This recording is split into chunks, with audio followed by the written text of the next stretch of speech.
الحمد لله نحمده ونستعينه ونستغفره ونؤمن به ونتوكل عليه ونعوذ بالله من شرور أنفسنا ومن سيئات أعمالنا من يهده الله فلا مضل له ومن يضلله فلا هادي له وأشهد أن لا إله إلا الله وأشهد أن محمدا عبده ورسوله اللهم صل على محمد وعلى آل محمد كما صليت على إبراهيم وعلى آل إبراهيم إنك حميد مجيد اللهم بارك على محمد وعلى آل محمد كما باركت على إبراهيم وعلى آل إبراهيم إنك حميد مجيد أما بعد فإن خير الحديث كتاب الله وخير الهدي هدي محمد صلى الله تعالى عليه وآله وسلم وشر الأمور محدثاتها وكل محدثة بدعة وكل بدعة ضلالة وكل ضلالة في النار قال الله سبحانه وتعالى في القرآن المجيد والفرقان الحميد أفنجعل المسلمين كالمجرمين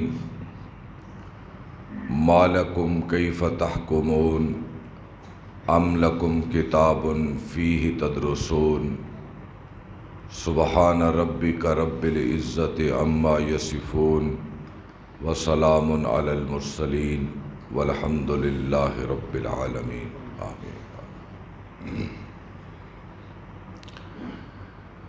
کیا ہم کل قیامت کے دن ماننے والوں کو اور نہ ماننے والوں کو برابر کر دیں گے؟ یہ تم کیسے فیصلے کر رہے ہو؟ تمہارے پاس کوئی آسمان سے کتاب اتری ہے جس میں تم نے یہ پڑھا ہے؟ اللہ تعالیٰ کی حمد و ثنا اور حضور نبی اکرم صلی اللہ علیہ وسلم کی مبارک ذات پر درود و سلام کے بعد پچھلے جمعے میں آخر میں نے یہ باتیں عرض کی تھی کہ یہ جہان کوئی اندھیر نگری نہیں ہے، بلکہ اس کو اللہ نے ایک منظم نظام کے تحت بنایا ہے اور ایک وقت مقرر تک، اور پھر اس وقت کے آنے پر اللہ اس نظام کو توڑ دے گا اور اس کو ہم قیامت کا دن کہتے ہیں، اور اس نظام کو توڑ کر اللہ ایک نئے نظام کو لائے گا جس کو میری اور آپ کی آنکھ نے آج تک دیکھا نہیں ہے۔ تو وہ دن اللہ لائے گا جہاں اللہ حق کا وزن قائم کرے گا اور انسانوں کے درمیان عدل فرمائے گا۔ اس دنیا میں جو انسان نے کیا ہوگا اس کو اپنی آنکھوں سے دیکھے گا اور اس کی جزا اور سزا بھی پائے گا۔ فَمَن يَعْمَلْ مِثْقَالَ ذَرَّةٍ خَيْرًا يَرَهُ وَمَن يَعْمَلْ مِثْقَالَ ذَرَّةٍ شَرًّا يَرَهُ، جس نے ذرہ برابر بھی خیر کی ہوگی اس کو بھی وہ دیکھ لے گا، جس نے ذرہ برابر شر کیا ہوگا اس کو بھی وہ دیکھ لے گا۔ تو اس لیے یہ دنیا آخرت کی کھیتی ہے، اس میں جو انسان بوئے گا اسے ہی کل کاٹے گا۔ تو اس لیے اللہ تعالیٰ مکے کے کافروں سے مخاطب ہو کر فرما رہے ہیں کہ ایک تو یہ میرے بندے ہیں جو میرے پیغمبر کے ساتھ ہیں، یہ مجھے ماننے والے، میرے رسول کو ماننے والے اور قیامت کے دن کو ماننے والے، مجھ سے ڈر کر، میرے عذاب سے ڈر کر، یہ ان کا جینا کتنا مشکل ہو چکا ہے کہ حلال حرام کی تمیز کرتے ہیں، ظلم سے بچتے ہیں، راتوں کو روتے ہیں، تو دوسری طرف تم کافر ہو، تمہیں کوئی حلال حرام کی تمیز نہیں، انسانوں کا لہو بہاتے ہو، بلکہ اپنی نومولود بچیوں کو زندہ دفن کر دیتے ہو، تم اتنے ظالم ہو، تو جس دن کو میں لاؤں گا کیا میں اس دن اپنے ماننے والوں کو اور نہ ماننے والوں کا انجام برابر کر دوں گا؟ ایسا نہیں ہوگا۔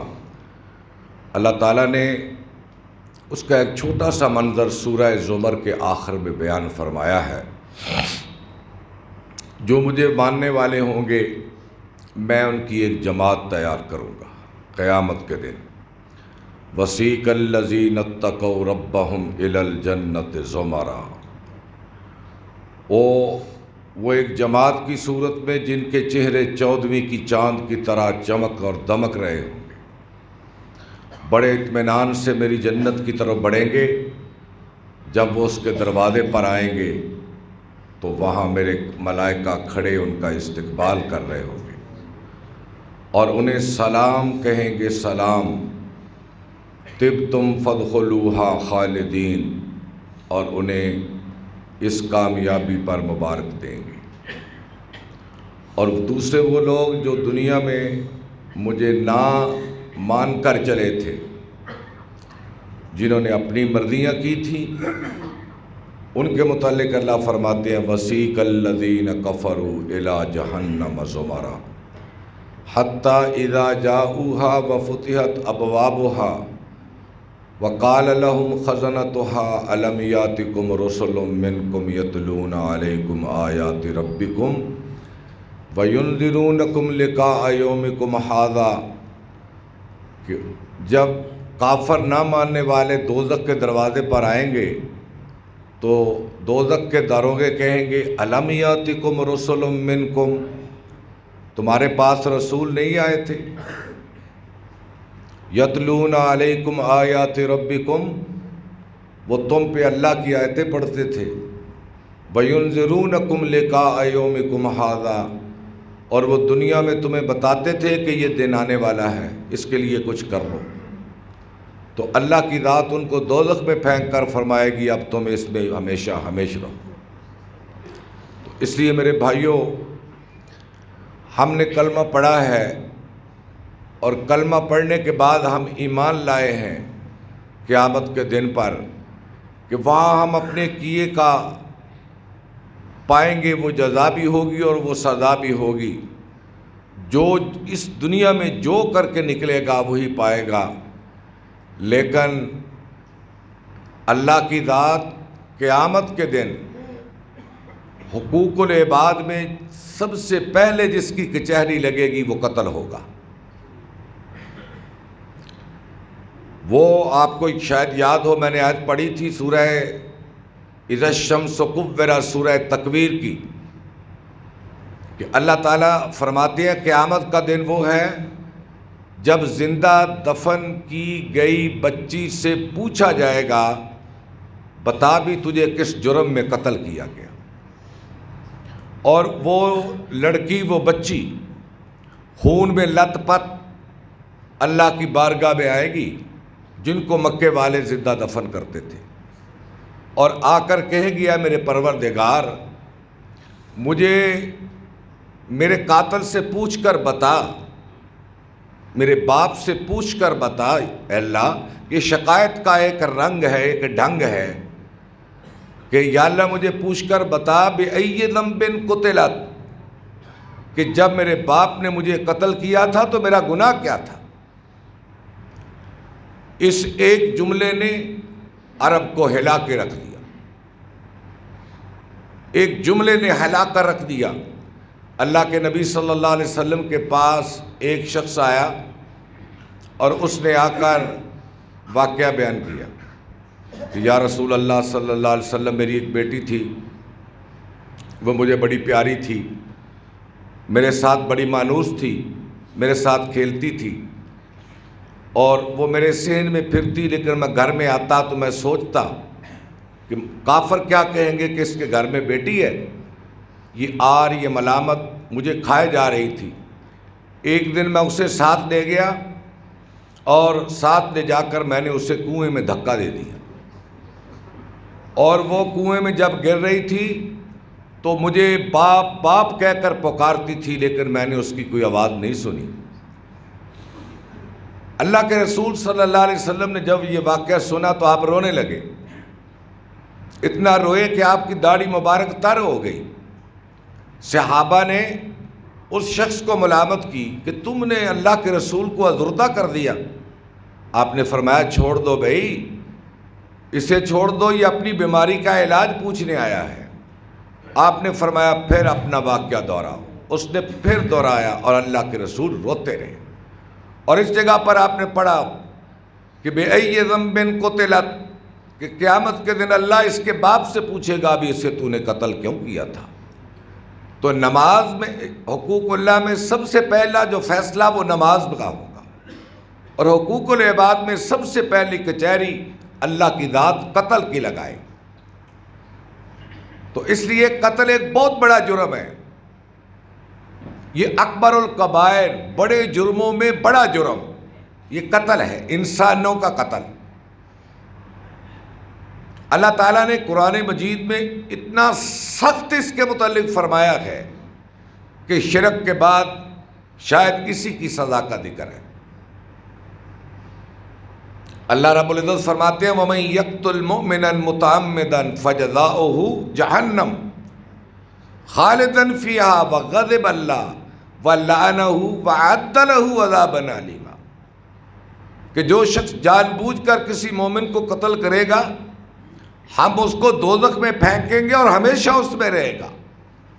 وَغَضِبَ اللَّهُ، اور صبح و شام اس پہ اللہ کا غضب بھی ہوا کرے گا قیامت کے دن۔ وَلَعَنَهُ، اور اللہ اس پہ لعنتیں بھی بھیجے گا۔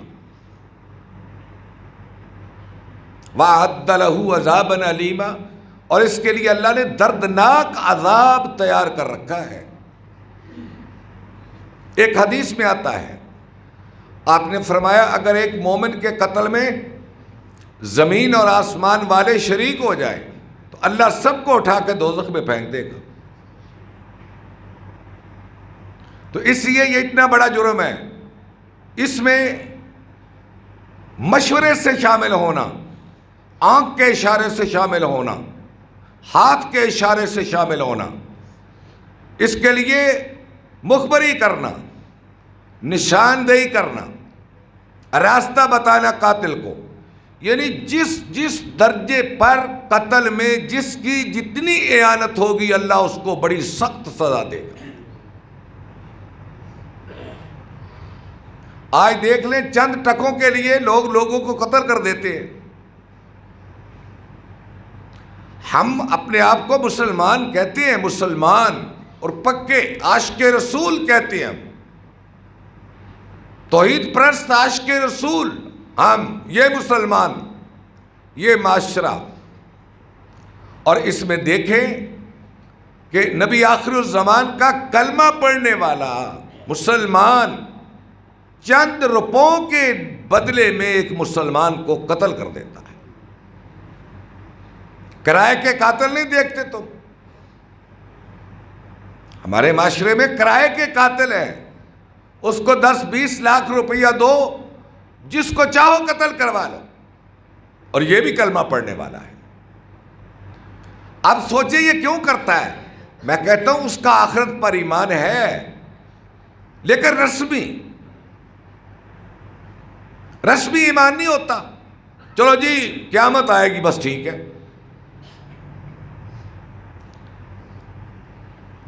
اصل میں اللہ کی عظمت اور جلال کو نہیں سمجھ رہا، اور قیامت کے حقیقی تصور کو نہیں جان رہا کہ میں بندے پہ بندہ قتل کر رہا ہوں، پیسے کے لیے لوگوں کی جان لے رہا ہوں، اور یہ بھی اپنے آپ کو سمجھتا ہے کہ چلو جی میں نبی کا امتی ہوں، میرے کام نبی کی شفاعت آ جائے گی، نبی کی سفارش میرے کام آ جائے گی۔ آپ دیکھیں اپنے معاشرے میں، یہ 1 مہینہ پہلے کی بات ہے، مہینہ بھی نہیں بلکہ شاید مہینہ ہوا ہو، کہ ایک میاں بیوی بینک سے پیسے لے کر نکلے اور شہر سے باہر گئے تو پیچھے سے 2-3 آدمی آئے، اس آدمی کو قتل کر دیا، اس کے پاس جتنے پیسے سے لے کے چلے گئے۔ خیر وہ پکڑے تو گئے، ایک ان میں ریڑھی لگانے والا تھا، اسی طرح آپ دیکھیں نا، انہوں نے تو کر دیا، لیکن جو گھر اجڑا ہے، جو اس گھر پہ مصیبت اتری ہے، اسے کون جانتا ہے؟ اسے وہی جانتا ہے جس گھر میں اتری ہے، جس باپ کا بیٹا قتل ہوا ہے، جس بھائی کا بھائی قتل ہوا ہے، جس بچے کا باپ قتل ہوا ہے، یہ وہی جانتا ہے، یہ وہی عورت جانتی ہے جس کا شوہر قتل ہوا ہے، اور چند پیسوں کے لیے انہوں نے کیا ہے نا، اور یہ بھی مسلمان ہے۔ اور دوستیاں نبھانے کے لیے لوگ لوگوں کو قتل کرتے ہیں۔ دوست میرے دوست کا دشمن تھا، میرے دوست نے کہا اسے قتل کر دو، اس لیے میں نے قتل کر دیا۔ دوستیاں نبھانے کے لیے میں ایک ایسے آدمی کو جانتا ہوں جس نے ایک نوجوان کو قتل کیا، تو میں نے اس سے پوچھا بھائی تم نے اسے قتل کیوں کیا؟ اس نے کہا یہ میرے دوست کا دشمن تھا۔ لو جی، تو اب یہ سزائے موت ہو گیا، اور دوست بیرون ملک میں پیسے کما رہا ہے، وہ اس نے کبھی پوچھا ہی نہیں اسے۔ یہ دوستیاں ہیں، یعنی جس نے دوست کی خاطر قتل کیا وہ سزائے موت ہے، کوٹھری میں ہے، سزائے موت کی کوٹھری میں، اور جس کی وجہ سے قتل کیا وہ بیرون ملک پیسے کما رہا ہے، اس نے کبھی پوچھا ہی نہیں۔ یہ دوستیاں ہیں میرے بھائیوں، یہ دنیا کی دوستیاں جو دنیا کے لیے ان کی کوئی حقیقت نہیں ہے۔ دوستیاں تو وہ ہیں جو ایمان کی بنیاد پر، جس کو اللہ قیامت کے دن بھی قائم رکھے گا۔ قرآن مجید کہتا ہے قیامت کے دن کوئی دوست کسی دوست کے کام نہیں آئے گا، کوئی دوستیوں کا نظام نہیں چلے گا ادھر۔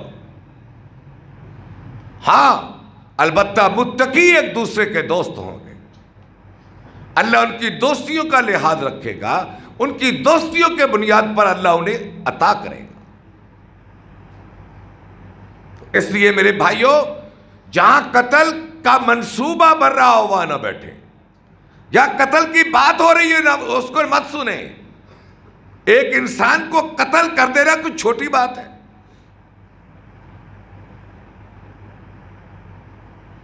اور قیامت کے دن اس کی سزا میں آیت پڑھی ہے قرآن مجید، کوئی اس کی میں نے تفسیر نہیں کی، اللہ اس پہ لعنتیں بھیجے گا، غضبناک ہوگا، دوزخ میں پھینکے گا، ہمیشہ رہے گا۔ ہاں البتہ کہ اس کے وارث اس کو معاف کر دے یا اس کی سزا پالے اور وہ توبہ کرے، پچھلی زندگی اس کی دلیل ہو۔ لیکن آج تو یہاں ایک قتل کر کے جو باہر آ جاتا ہے وہ سمجھتا ہے اب قتل کرنا انسانوں کا میرے ذمہ ہے، پھر وہ کرائے کا قاتل بن جاتا ہے۔ اغوا برائے تاوان، تاوان کے لیے اغوا مسلمان نہیں کرتا مسلمان کے بچے کو۔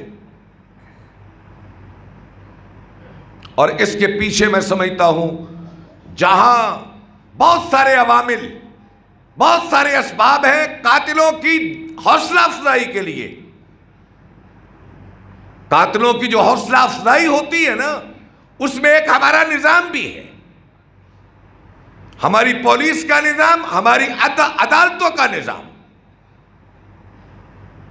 کہ مدعی بیچارہ ایک تو اس کے گھر کا فرد جاتا ہے، پھر وہ 3 4 5 7 10 سال اپنے بطور مدعی کے بیچارہ وہ ذلیل ہوتا ہے، آخر کار وہ صلح پہ مجبور ہو جاتا ہے، جس کے نتیجے میں قاتل اس کا دل بڑھتا ہے اور وہ پہلے سے دلیر ہو کر معاشرے میں آتا ہے اور وہ شرفاء کی پگڑیاں اچھالتا ہے، سرمایہ داروں سے بھتہ وصول کرتا ہے، لوگوں کو قتل کی دھمکیاں دیتا ہے اور اسے کوئی روکنے ٹوکنے والا نہیں ہوتا۔ عدالتیں بھی بکتی ہیں، تھانے بھی بکتے ہیں، قتل بھی بکتے ہیں، قاضیوں کے قلم بھی بکتے ہیں۔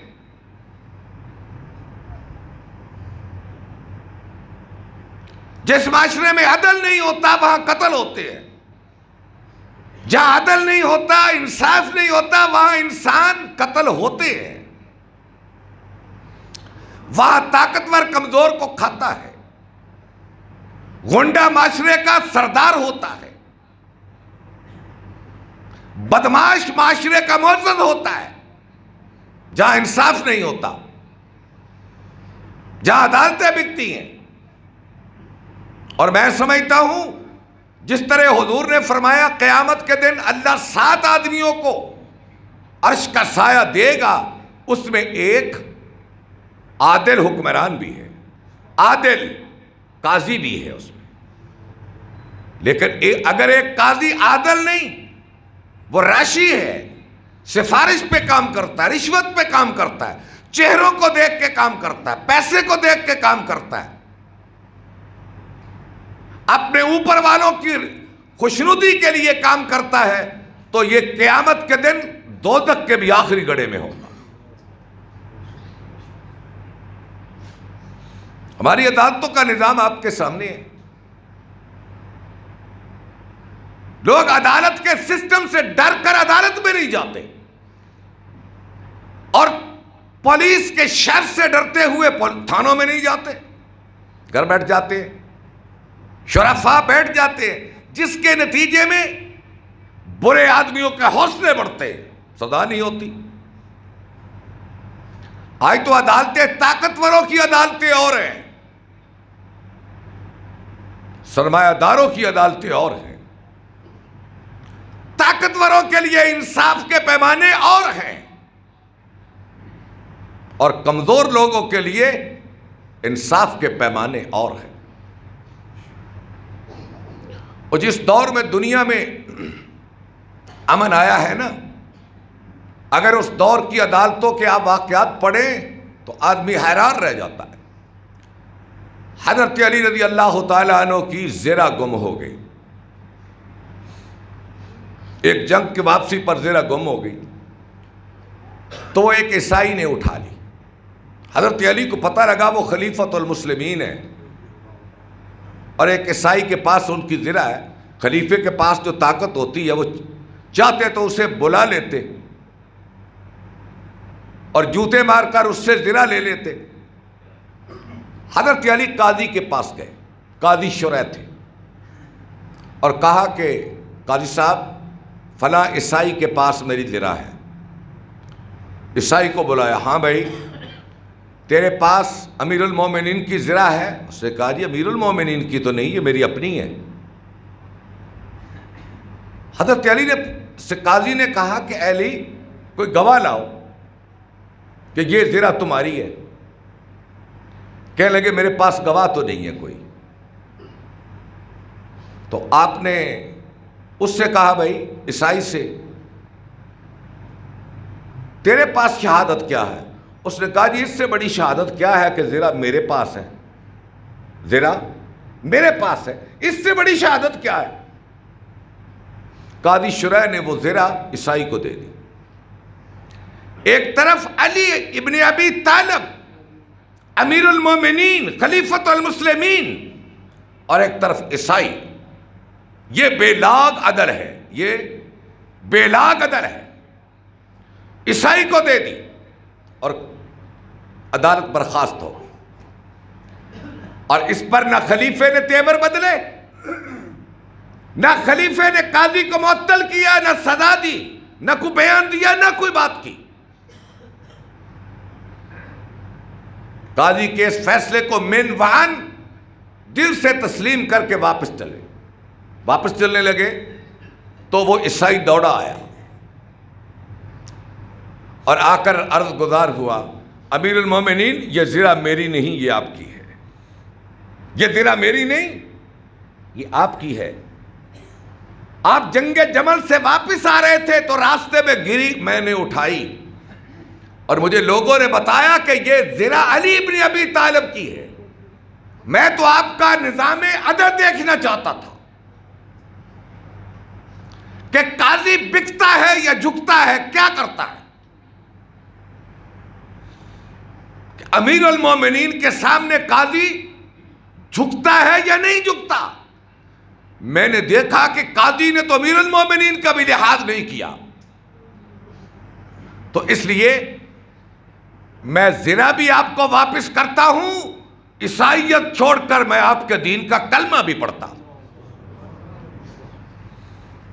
عیسائی نے کلمہ پڑھا، ہمارے عدل کو دیکھ کر، ہمارے قاضی کی جرات کو دیکھ کر، انصاف کو دیکھ کر، بے لاگ انصاف، کہ ان اللہ یامر بالعدل والاحسان، کہ میرا اللہ تمہیں عدل کا حکم دیتا ہے، مان کر تو دیکھو۔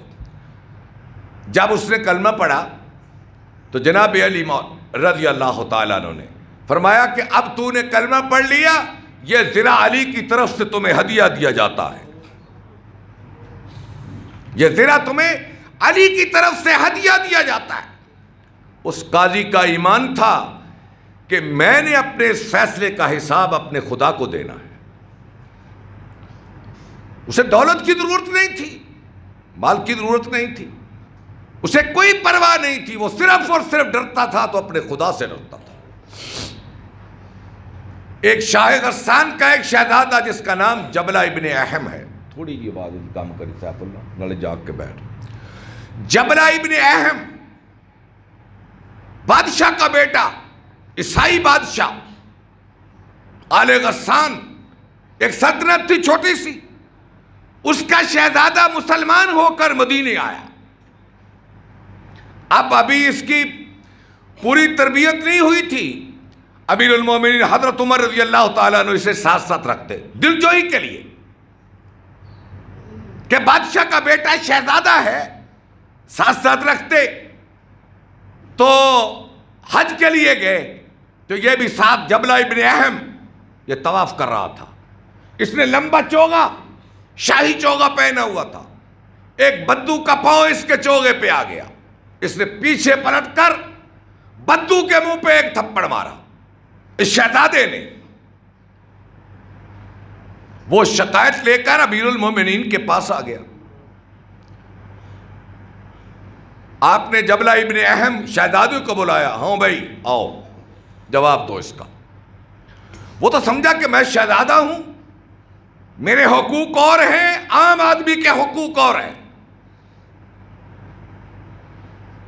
کہنے لگا جی آپ نے فرمایا اے جبلہ یا تو اس سے معافی مانگو اور یہ تمہیں معاف کر دے، تو یا تھپڑ کھانے کے لیے تیار ہو جاؤ، تھپڑ کے بدلے میں تھپڑ کھانا پڑے گا، چاہے تم شاہ غسان کے شہزادے اور لا الہ الا اللہ پڑھ کر عمر بن خطاب کے ساتھ پھرتے ہو، پھر بھی یہ کرنا پڑے گا۔ اس نے کہا مجھے ایک رات کی مہلت دو، کہا لے لو۔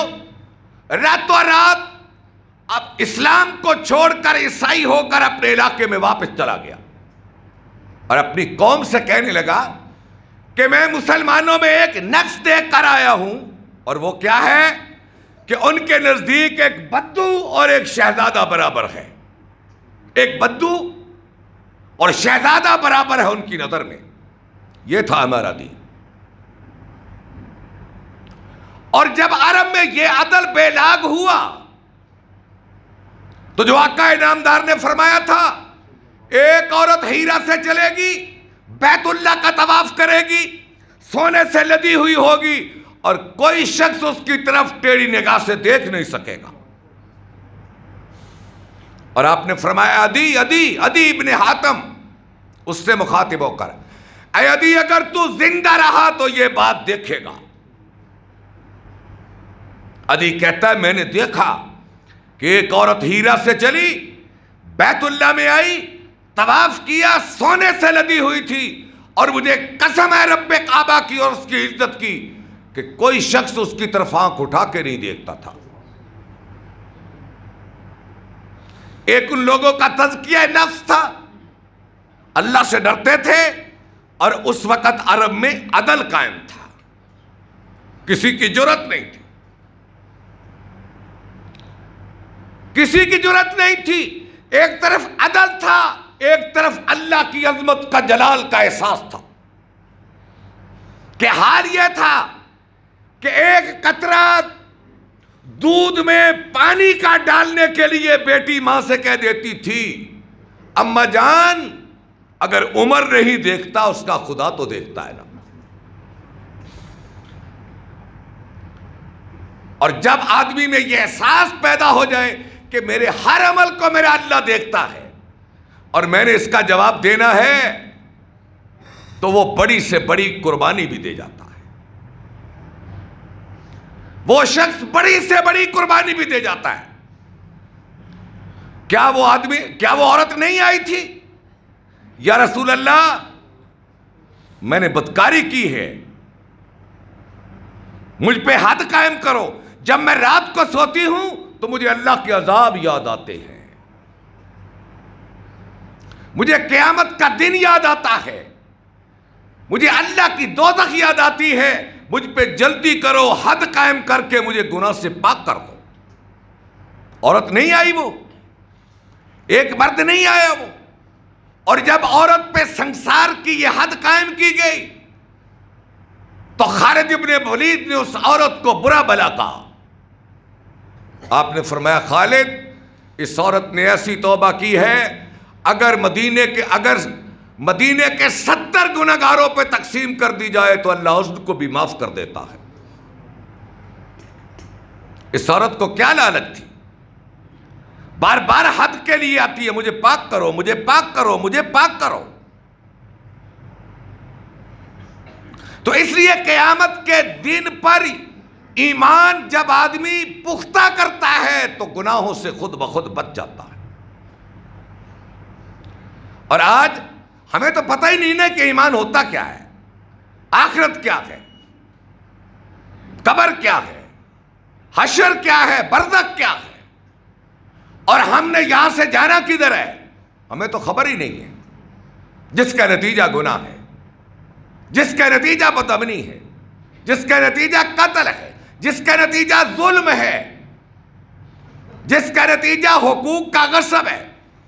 اب چھوٹی سی بات دیکھ لیں کہ آج کسی کی زمین کو دبانا کوئی جرم نہیں ہے۔ میں طاقتور ہوں، میں نے لینی ہے، میں بھائی ہوں، میں بہن کی زمین لوں گا، اس کا تو حق نہیں ہے۔ چھوٹی چھوٹی بات ظلم اور زیادتی ہماری عادت ثانیہ بن چکی ہے۔ میں ایک چھوٹا سا واقعہ عرض کر کے اپنی بات کو ختم کرتا ہوں۔ حضرت عمر رضی اللہ تعالیٰ عنہ حج کے لیے آ رہے تھے، اور ان کے ساتھ حضرت عبداللہ ابن دینار تھے۔ رات ہوئی، رات کا سناٹا، زمین پہ بستر، آسمان کی طرف دونوں دیکھ رہے ہیں۔ حضرت عمر کہتے ہیں عبداللہ میرا جی چاہتا ہے کہ میں آزماؤں کہ عمر کی رعایا کے ایمان کا درجہ کتنا ہے، یہ کس حد تک اپنے خدا سے ڈرتے ہیں، اور میں کس حد تک ان کو اللہ کی طرف لا سکا ہوں۔ ابھی یہ باتیں کر رہے تھے اور سپیدہ سحر پھوٹ رہا تھا، مشرق کی طرف سے صبح کاذب جا رہی تھی، صبح صادق آ رہی تھی۔ اٹھے، کیا دیکھا؟ ایک چرواہا اپنی بکریوں کو لے کے پہاڑ سے نیچے اتر رہا ہے۔ حضرت عمر نے کہا اسے روکو، روکا گیا۔ آپ اس کے پاس گئے، فرمانے لگے بھائی کون ہو تم؟ اس نے کہا میں فلاں آل کا چرواہا ہوں، فلاں مالک ہے میرا، میں اس کی بکریاں چلاتا ہوں۔ فرمانے لگے پھر ایسے کر، یہ ایک بھیڑ کا بچہ ہمیں دے دو، ہم مسافر ہیں، ضرورت مند ہیں، اور تم اس کے دام لے لو، قیمت لے لو اس کی، بھیڑ کے اس بچے کی قیمت لے لو، ہمیں دے دو۔ وہ چرواہا کہنے لگا اللہ کے بندو، میں بکریوں کا مالک نہیں ہوں، میں بکریوں کا مالک نہیں ہوں، میں چرواہا ہوں، ملازم ہوں، میں دے نہیں سکتا۔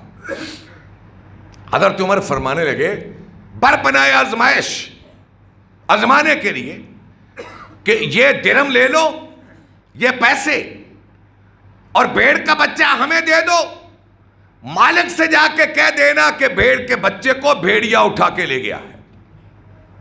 کیا کہنا؟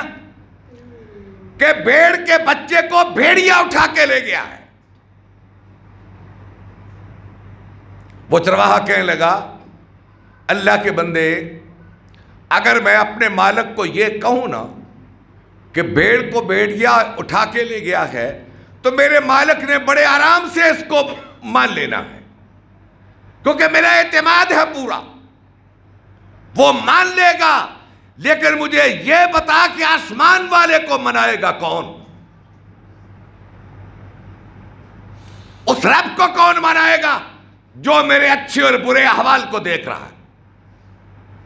حضرت عمر نے فرمایا بھائی کیا تو مجھے اپنے مالک سے ملوا سکتا ہے؟ اس نے کہا جی ملوا سکتا ہوں۔ فرمایا میرے ساتھ چلو۔ اس کے پاس گئے، کہنے لگے اپنے غلام، اپنے نوکر کے پیسے مانگو۔ غلام تھا، اس نے پیسے مانگے، حضرت عمر نے اپنی جیب سے دیے اور فرمایا جاؤ بھائی، آج سے تم آزاد ہو، اور میں امید کرتا ہوں کہ جس طرح خوف خدا کی وجہ سے دنیا کی آزادی تجھے ملی ہے، مجھے پوری امید ہے کہ قیامت کے دن خدا تجھے دوزخ سے بھی آزاد کر دے گا۔ سارے سبق اس واقعہ میں موجود ہیں۔ اس لیے میرے بھائیوں، ہمیں اس احساس کے ساتھ جینا چاہیے کہ ہم قبر کی طرف بڑھ رہے ہیں، اور قبر کیا ہے؟ آپ نے فرمایا موت، جو مر گیا اس کی قیامت آ گئی، قبر میں فیصلہ ہو جائے گا ہم برے ہیں یا اچھے۔ برے ہوئے تو دوزخ، اچھے ہوئے تو جنت۔ جو شخص بھی اس احساس سے جیتا ہے، اللہ کی قسم وہ گناہ سے بچنے کے لیے ہزار راستے اس کے لیے موجود ہوں گے۔ اللہ سے دعا ہے رب العالمین اپنا خوف ہمارے دلوں میں ڈال دے۔